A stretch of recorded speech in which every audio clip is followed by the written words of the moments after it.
Hey everyone, today we're going to paint this lavender bookmark. If you're new to my channel, my name is Landa. I'm an artist and I love teaching people how to paint with watercolor. Let's go ahead and get started.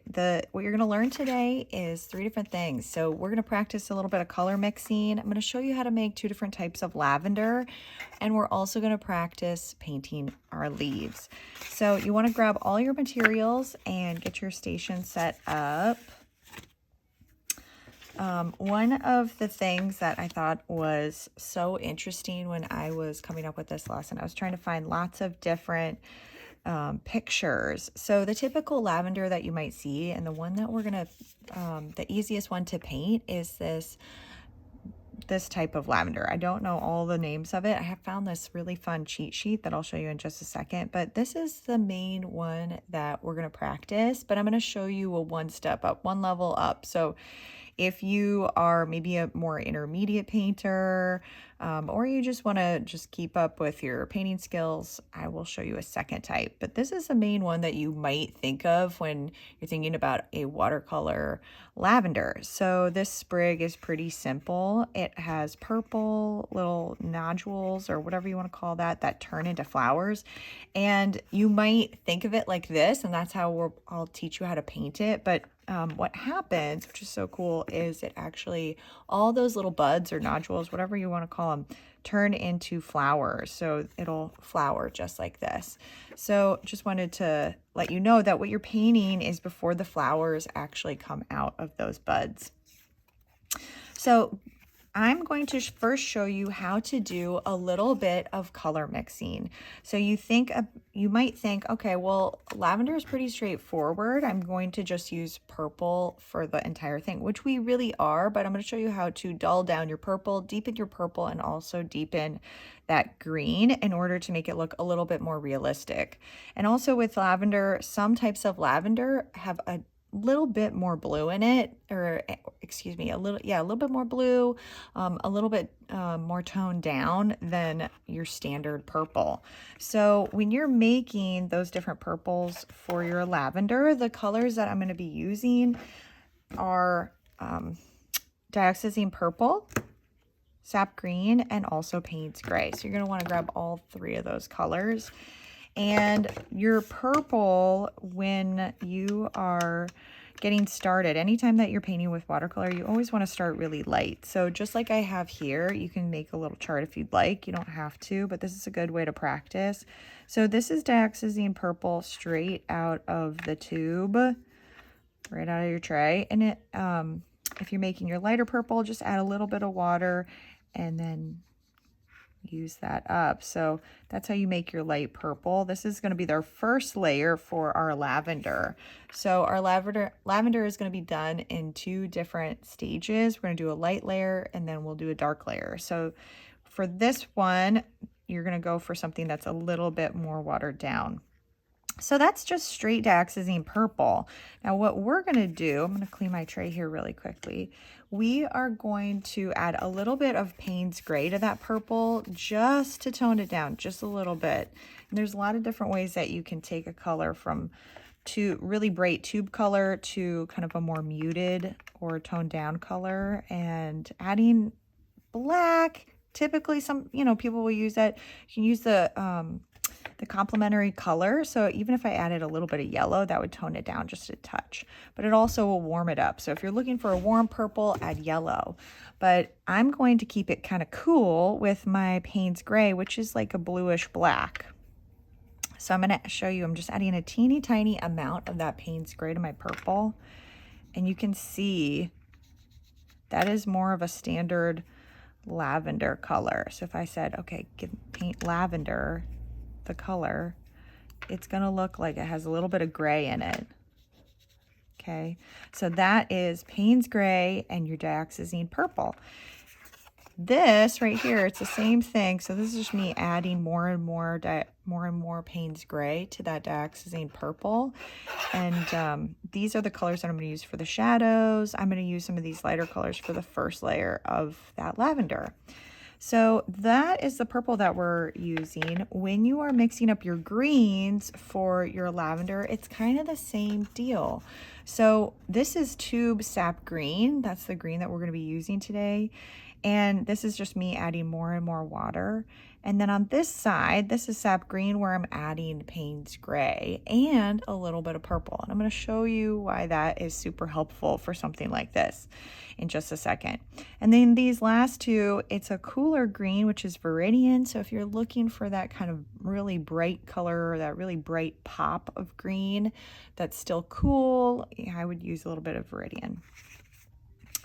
So with your Sap Green, this is it straight out of the tube with a little bit of water. And obviously the more I work that, the darker it's going to be.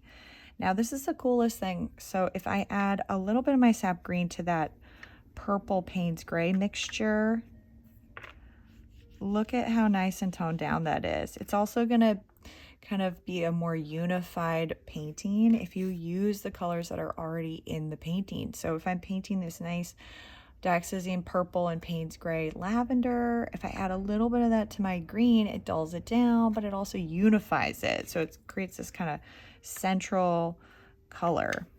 So let's just do a little bit more of that purple and Paynes Gray into my Sap Green, and that creates a nice shadow green. So those are the colors that we're using. Just to review, it's Paynes Gray, Sap Green, and also Dioxazine purple. So definitely take a moment to practice that color mixing before you get started. So those, a simple chart like this would be really great, okay? The next thing that we're going to cover are the different types of lavender. So just like I mentioned earlier, the typical lavender that you might think of, if I said, hey, paint some lavender, this might be what you think of, but there's so many types of lavender. And I found this awesome chart when I was looking at pictures. It's 7 different types of lavender. It's by mymediterraneangarden.com if you're interested in getting it. They also have just lots of plant stuff. But the thing that I thought was so great about this is that it shows every part of the flower. So if you're like me and you're practicing all kinds of different flowers in watercolor, it's so difficult to get kind of stuck in the weeds of the plant as a whole like this.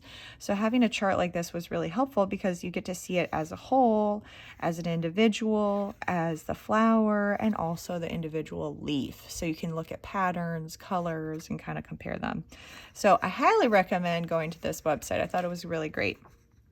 But the thing that I wanted to point out is that there are so many different types. So it's not just this standard lavender, but that I will be teaching you in this video, but also this other lavender, which I'm in Northern California. I see this one all the time. I also just recently planted this one. So I have both of these in my garden. But so lots of different types. The main thing with all lavender is that it has this nice long stem. So you can see in all these different types of lavender, it has a long stem, and then at the bottom, there's a bunch, a cluster of those leaves at the base. So that's important to note, so that if you're painting it, you're making it up, you still want to make it recognizable that it's lavender. Just make sure it has a thin stem and a cluster of leaves at the base. Okay, so let's move that.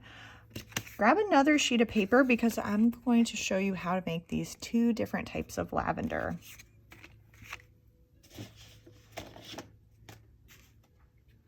A pencil is handy. You don't have to paint to draw this out, but especially for the more advanced lavender, like this one right here, you're gonna want a pencil.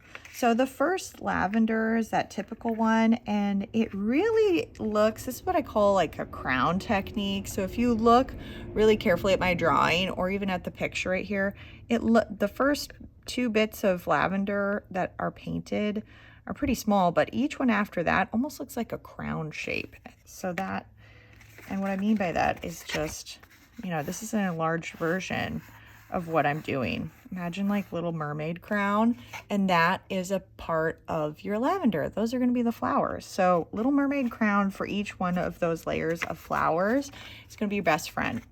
So the first thing that you're going to do for that standard lavender is just make a line, and then you can make that single flower bud at the top, make a second flower bud, and then you just add it up. So if I did 1, then I did 2, now I'm going to do 3, and now I'm going to do 4.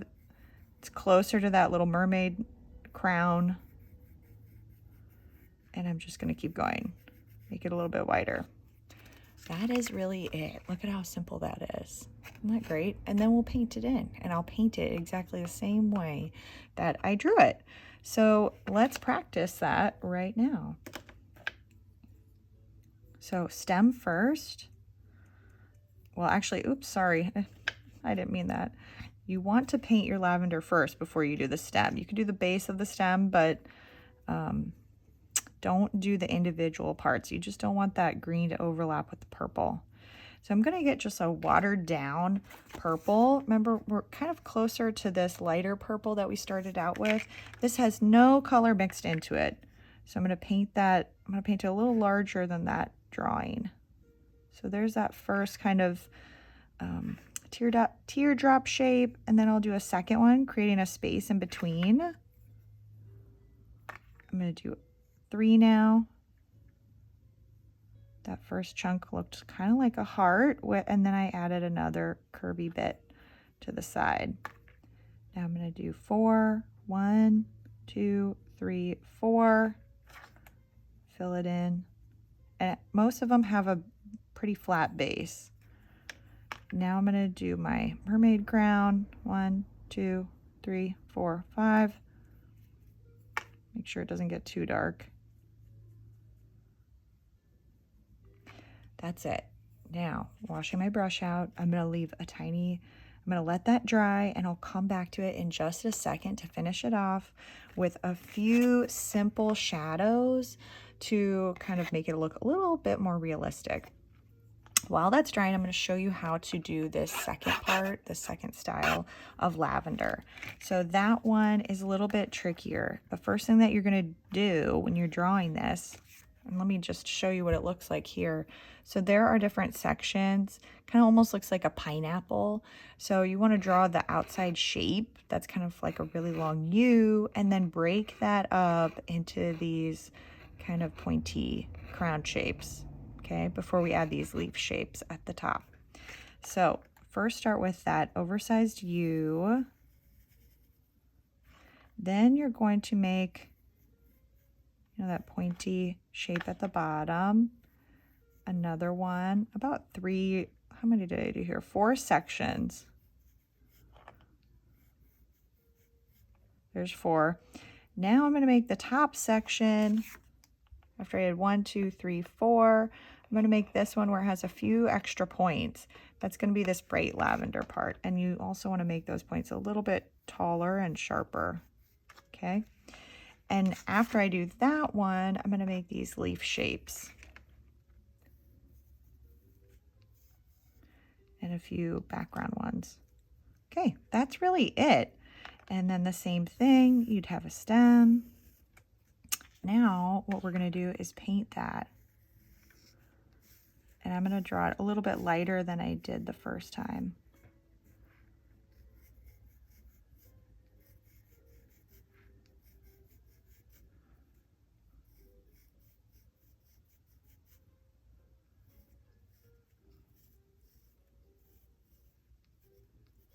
There we go.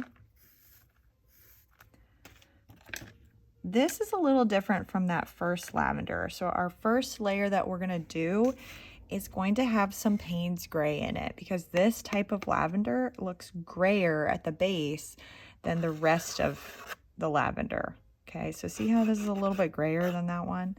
So we're going to start out with a watered down purple, or dioxazine purple, with a little bit of Paynes gray in it. You want to make sure that it doesn't look like a really sharp purple. So we're going for something more like this. A tiny bit more Paynes gray. There we go. something like that. Make sure it's not too bright. Okay, so I'm going to paint those first 4 chunks, those first 4 sections. I want to make sure that my paint is thin enough that so I can see my drawing underneath. If I can't see it, then you know that you need to water it down. So I would just blot it and start again. I'm going to let that dry. So that's the first layer. We're going to just leave it. Now let's finish up our first simple lavender before we finish our second one. So this lavender right here, all it needs is a little bit of a shadow at the base. So I'm going to take some of my purple, add a little bit of that Paynes gray. I want it to be a tiny bit darker than this or more concentrated. There we go. That looks great. Okay. Now I'm going to use that and I'm going to paint the exact same shape, but shrink it. Do you see that? So same shape, overlapping the last flower buds, but just shrinking it down. You want to be able to see that first layer. Oh, and don't put your hand in that. Let me fix that first. There we go.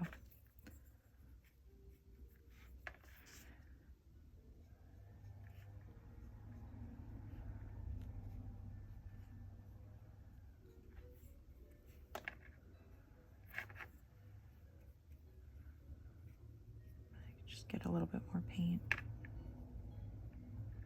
All right, that's it. Look at how simple that is. Pretty great. Now, you want to wait for that to dry before you add your stem, but I think mine's going to dry pretty fast. Here's a trick too, just don't touch the last bit. You can use direct sap green. That is incredibly bright, just as I mentioned earlier. Look at how bright that is. If you're not into it, just take your brush, don't wash it out, just dab it into some of that purple that you already made and use that. Look at how pretty, that's much better. That's just a little bit of that purple in Paynes gray.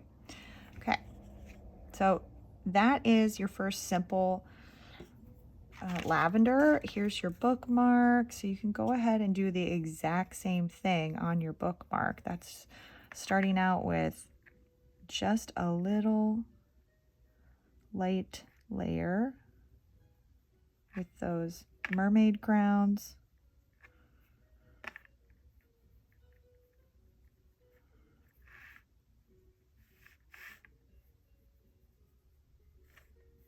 It's kind of an oversized version. There's a little extra detail. While that's drying, I will start my stem. Look at that. I could just leave that. That's pretty simple and pretty. I'm going to set that aside. Let's go back to that next level lavender.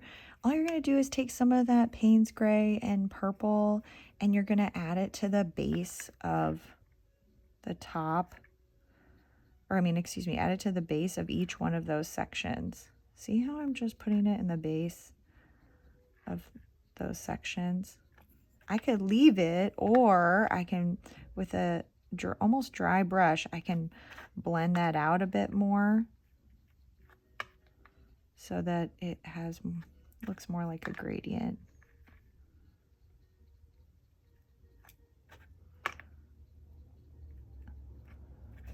Okay, then you would leave that, use your bright purple to paint that section at the top that's kind of pointy. Make sure you're doing this while each layer is dry. Don't paint directly next to another layer if it's still wet. And then this very tippy top we'll do at the end, and that is just a lighter purple with, you could add a little bit of pink or you just use light purple. Okay, all right, so there you go. That is that layer. Let's actually finish that up really quick. There, look at how sweet that is. Pretty simple. Okay. So these are your two different types of lavender. This one I would say is very beginner friendly. This is beginner to intermediate.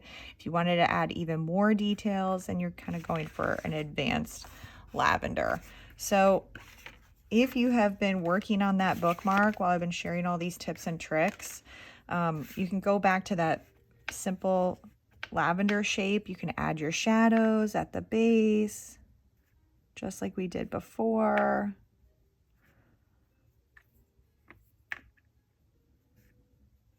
And then the last step is adding the leaves.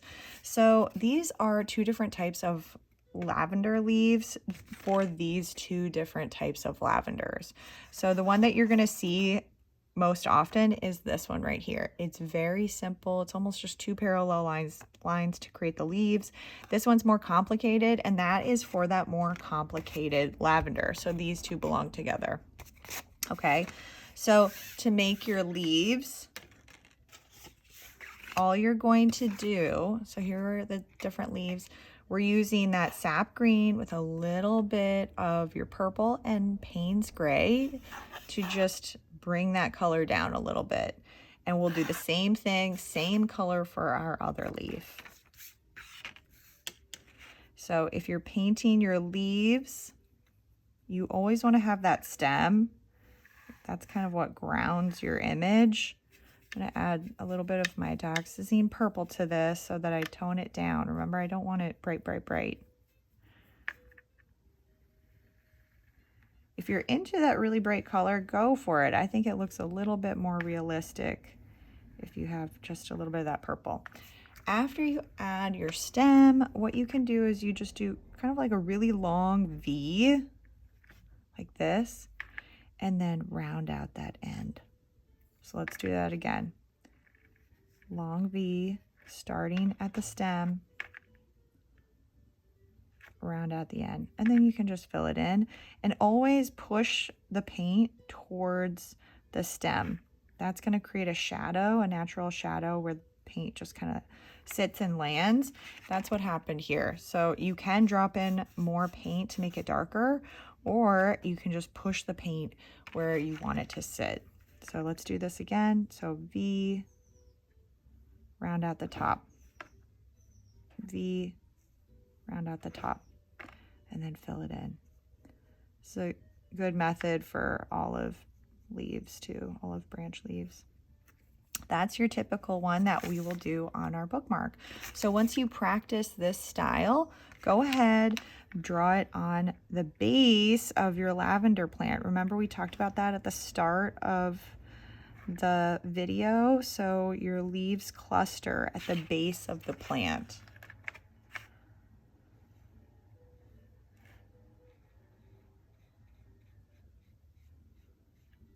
Here we go.